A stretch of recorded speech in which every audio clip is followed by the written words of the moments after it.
ɗauki Turkiya sun fasa na Saudi Arabia, kai sun fasa base ɗin Birtaniya ma na Cyprus.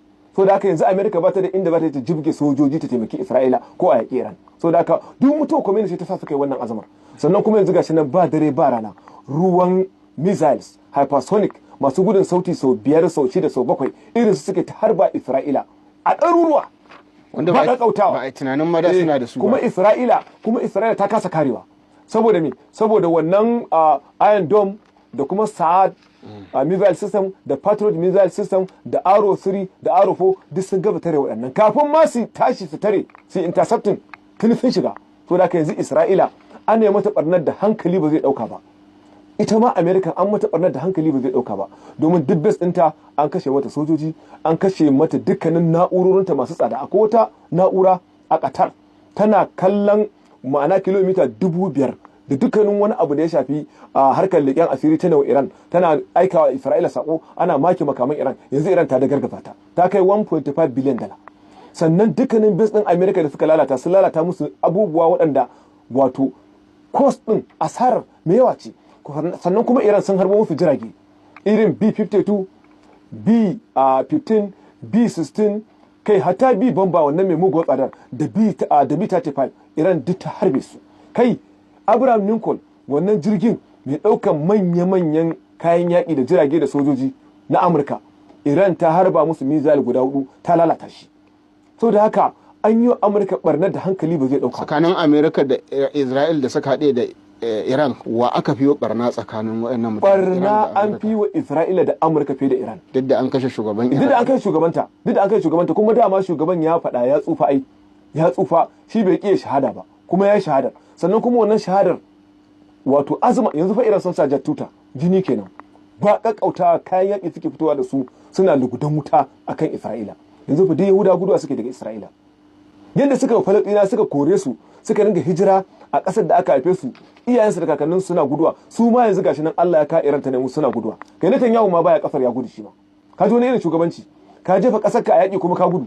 Kaga shi kuma kin guduwa yi ice shi ba zai gudu ba ya shiga ƙasa. Yana ganin ana kashe yara ƙanana ana kashe mutanensa. Shi ne dalilin da yasa ya shahada. Rasha sun ne musu ba shi ɗauki shi ne yake ko kuma a kawai. A ƙi yayi ai shugaba ne. Ai shugaba ne ƙi yayi ai ba zai bari a kashe mutanensa shi yana ƙarƙashin ƙasa ba, yana tunnel ko kuma banka ba. A'a ya yarda ya ba da ransa saboda mutanensa. Amma ya ba da ransa saboda mutanensa. Me zai faru idan Faransa da Germany suka kawo Isra'il ɗauki tunda akwai ƙawance tsakaninsu da Amerika saboda NATO? Kana maganar NATO kenan. To kaga idan kai maganar NATO, North Atlantic Treaty Organization kenan, kasashen turai za su shigo su taimaki Isra'ila da Amurka. To fa Iran ba ita kadai bace. Ita ma akwai abin da ake cewa Shanghai Military Organization Cooperation.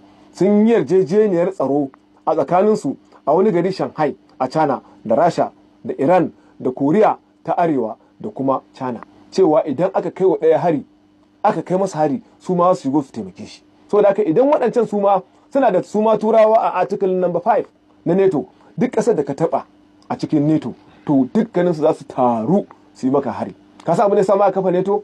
An kafa ta ne a 1949 saboda ƙarfin Soviet, ma'ana Rasha ta da. Shi ne suka haɗu suka kafa NATO saboda Rasha tana da ƙarfin da in ta kama Faransa ko Ingila za ta yi mata kaman zaki da akuya.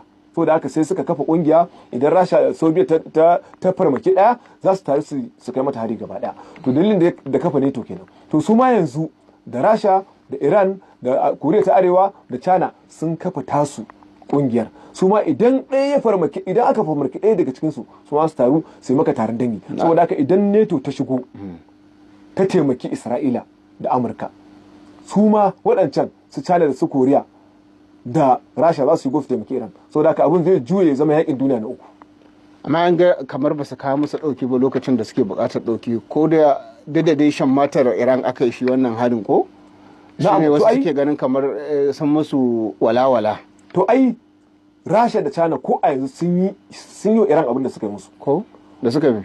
Yawwa wata 2 dindi kwana 60 kenan da Rasha da China akwai wani abu da muke cewa cargo planes, irin manya-manyan jirage ne wanda kowane jirgi zai iya ɗaukan akalla tankokin yaƙi 700-800 saboda girmansa.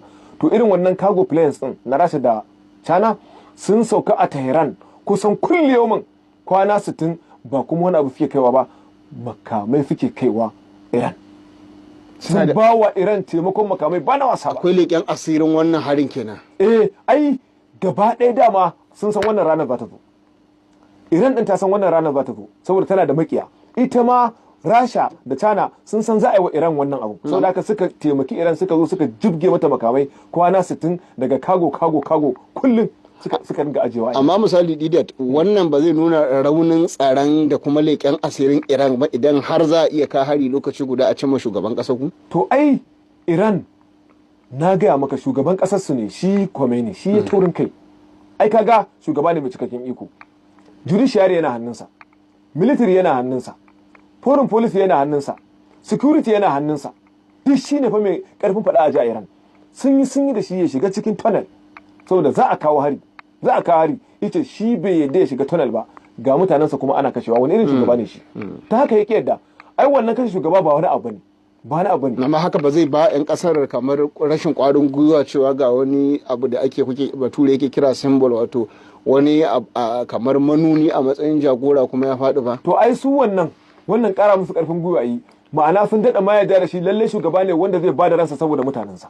Ai ƙarfin gwiwa ya ƙara musu cewa lalle ashe wannan shugaban ba irin shugabannin da za su kunna maka wuta su gudu bane kamar yadda Netanyahu yau Isra'ila yanzu ya gudu, kamar yadda Zelensky yake wa Ukraine shi ma ya gudu.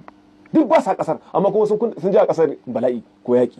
Ka gani to shi ba irin su bane, shi shugaba ne adali, jagora ne shi, ba ma shugaba ba. Shi yasa ya tsaya ya mutu da 'yan kasarsa. Saboda haka wannan ya taimaki 'yan Iran su nada samun karfin gwiwa da goyon baya da kuma kai harin ramuwa da martani mummuna akan Isra'ila da kuma sansanin Amurka. Wannan rikicin na addini ne ko kuma rikicin tarihi ne ko na yanki? Wannan rikicin directly na addini ne. Addini ne. Ai Netanyahu ya faɗa idan mun gama da Iran saura Pakistan. Idan ka ce Iran 'yan Shi'a ne, su ko Pakistan 'yan me? Sunni ne. So da kan an gama da Iran za a shiga kuma a gama da Pakistan, su kuma sunni ne. Sannan